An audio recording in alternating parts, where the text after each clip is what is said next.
and welcome back to episode 2 of Paleo Profiles.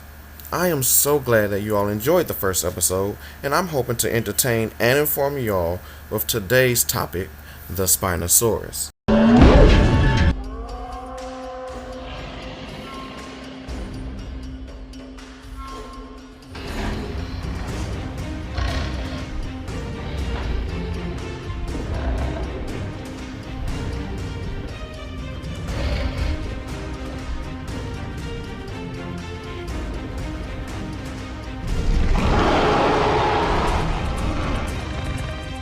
But before that, I want to once again encourage those who haven't to come and join our Discord, the JPOG Squad.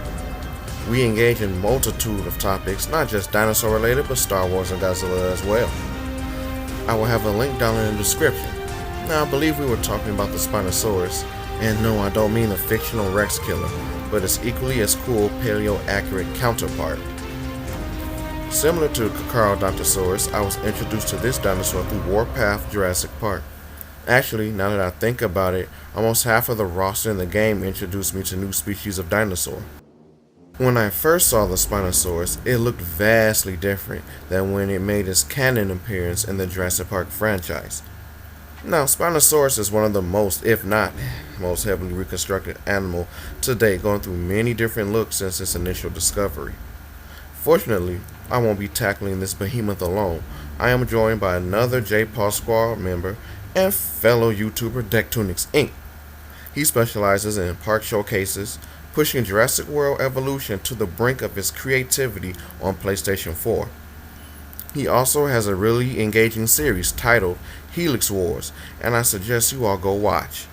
Now, Mr. Toonix, if you'd be so kind as to get our viewers more properly acquainted with today's subject. Thanks for bringing me on, SKG. For maybe the 5 of you who don't know, Spinosaurus is actually my favorite dinosaur. Like most other fans, I was introduced to this animal through the 3rd installment of the Jurassic Park trilogy. Despite what others might be inclined to say, I think the Spinosaurus alone makes up for the film's shortcomings due to its mysterious origins and fierce attitude. InGen Spinosaurus is what I grew up picturing this animal behaving like millions of years ago, being a robust, apex predator adept both on land and water. As you would expect, I eventually found out the truth behind Jurassic Park's T-Rex killer. I stubbornly denied the 2014 reconstruction of the animal, but to no avail.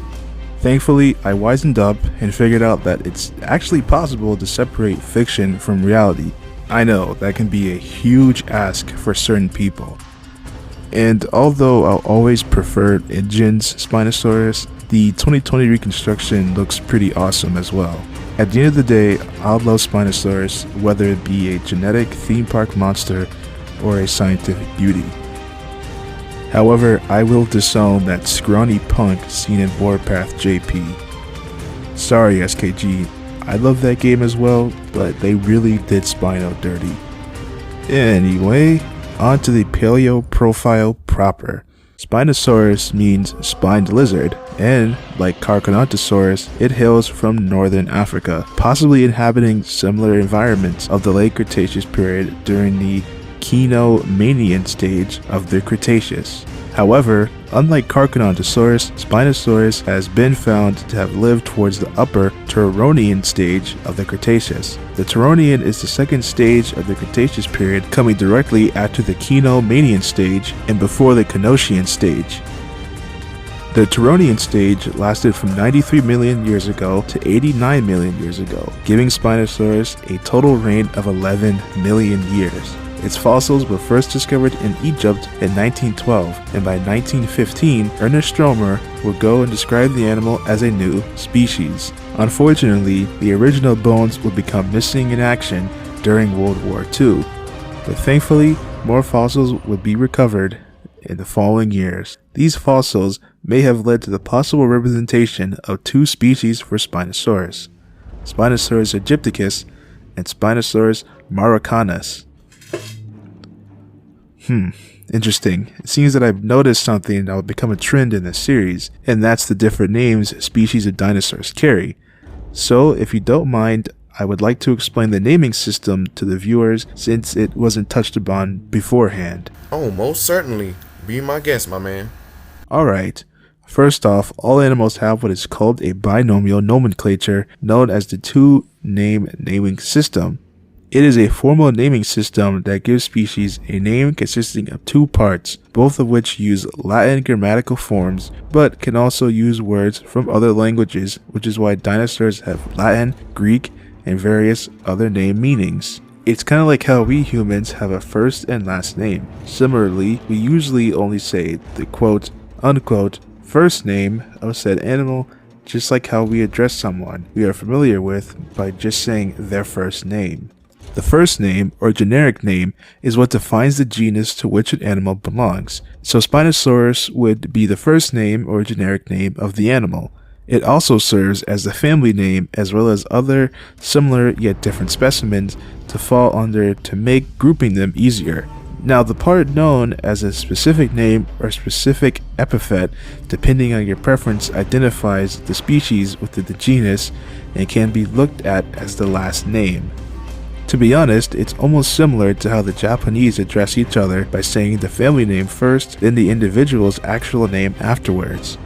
When it comes to this type of naming, not many dinosaurs are addressed using their full binomial nomenclature casually. Tyrannosaurus rex might be one of the few exceptions. Thank you for that explanation, Dek, as I forgot to mention that in the very first video, and it can get confusing when talking about various dinosaurs as many of them have various different specific names, as you can see with dinosaurs like Spinosaurus and Carcharodontosaurus. Also, I hope you all took notes because we will be quizzing you on this by the end of the week. Now, Spinosaurus was among some of the largest carnivorous theropods to walk the earth. A theropod is a unique classification of dinosaurs that evolved to have 3 toe limbs and hollow bones. First appearing over 230 million years ago in the late Triassic period, theropods were ancestrally carnivorous.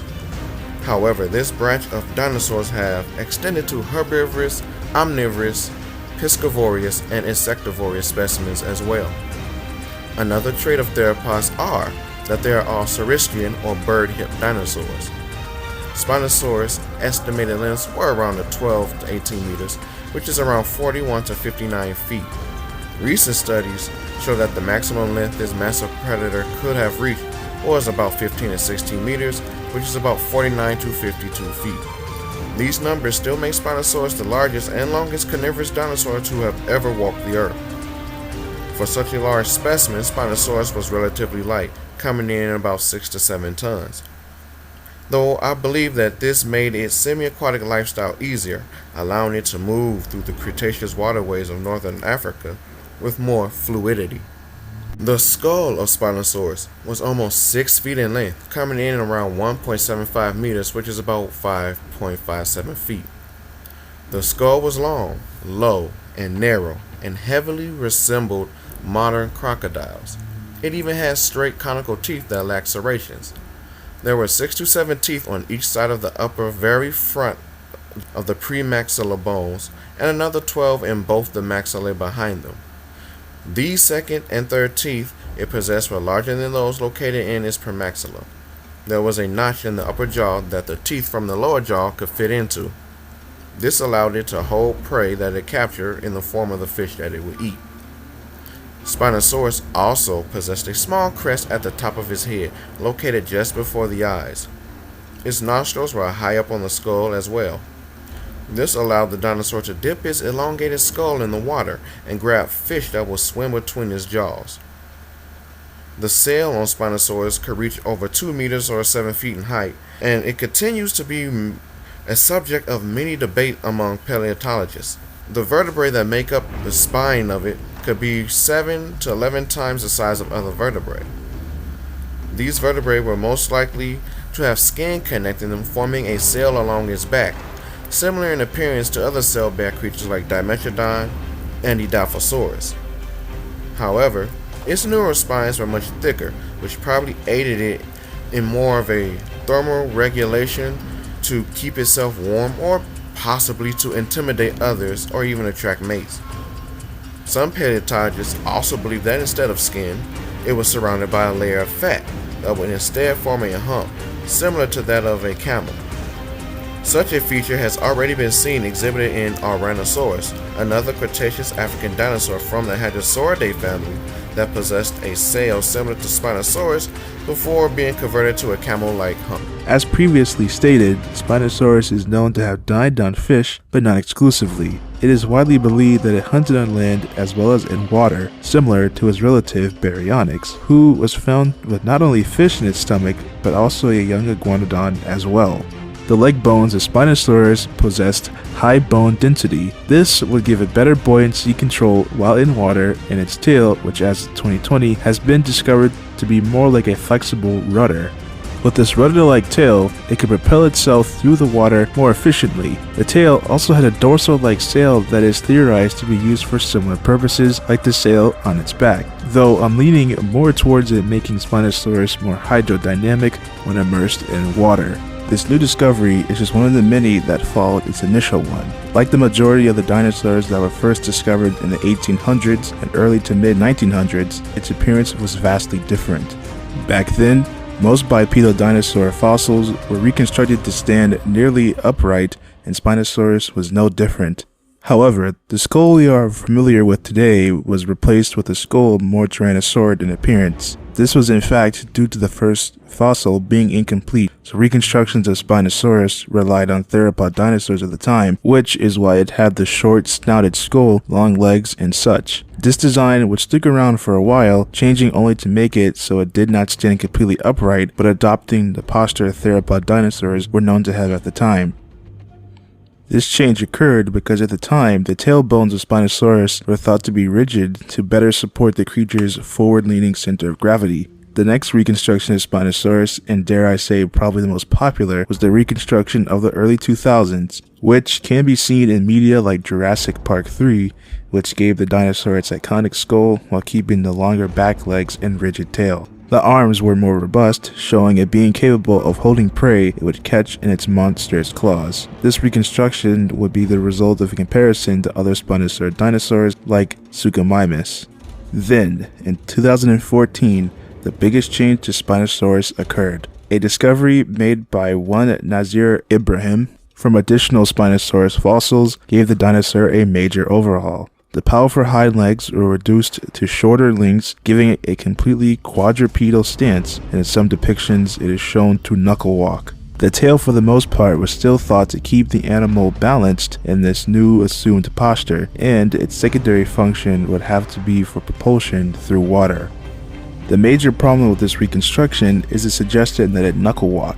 Now, it should be known that dinosaurs cannot pronate their wrists like we can. Pronation of the wrist allows an individual to turn and manipulate their hands as needed.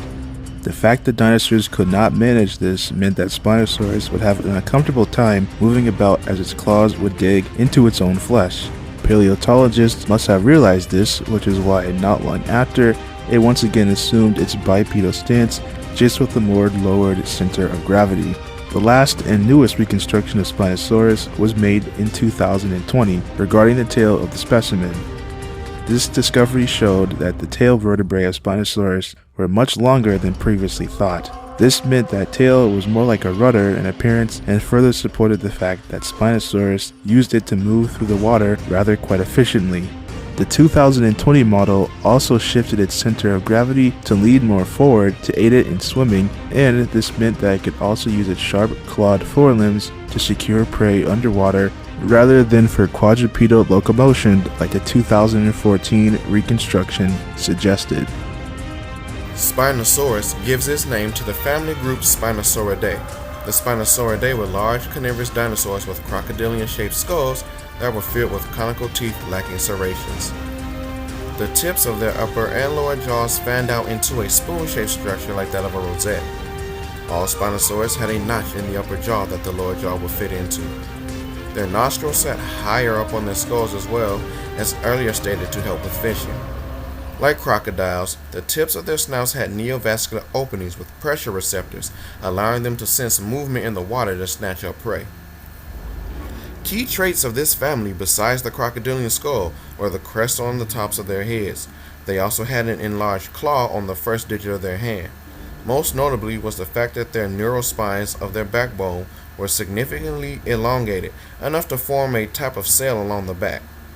The Spinosauridae has two subfamilies known as Spinosaurinae and Baryonychinae. Paul Sereno described the Spinosaurinae as all taxa closer to Spinosaurus than Baryonyx. Famous members of the Spinosauridae family include, but are not limited to, Spinosaurus, Baryonyx, Suchomimus, and Irritator. The environment the Spinosaurus would inhabit is still partially understood. That's because the dig sites at which its fossils were discovered is among one of the least studied formations. As discussed in episode 1 featuring Carcharodontosaurus, the environment would have looked similar to a mangrove swamp, just without the mangrove trees as they had not formed as of yet. It would have shared territory with the mighty Carcharodontosaurus, but other dinosaurs as well, such as Paralititan. The Spinosaurus filled what could be definitely described as an interesting niche in its environment. Though the new reconstruction has lowered its height and that it usually fed on fish didn't mean that Spinosaurus was a pushover. If need be, or during dry seasons, disputes between it and Carcharodontosaurus would have definitely taken place. Still, Spinosaurus is and always will be an amazing specimen that left its print in the books of prehistory, and who knows, it may just continue to surprise us. I'd like to once again thank Dektoonics Inc. for lending his voice for today's episode and rounding everything out. Don't forget to check out his content because you won't be disappointed, and when you do, please subscribe. That way you can be notified of when his next upload will take place. In the next episode, we cover our first hoverboard in this series, the formidable Triceratops.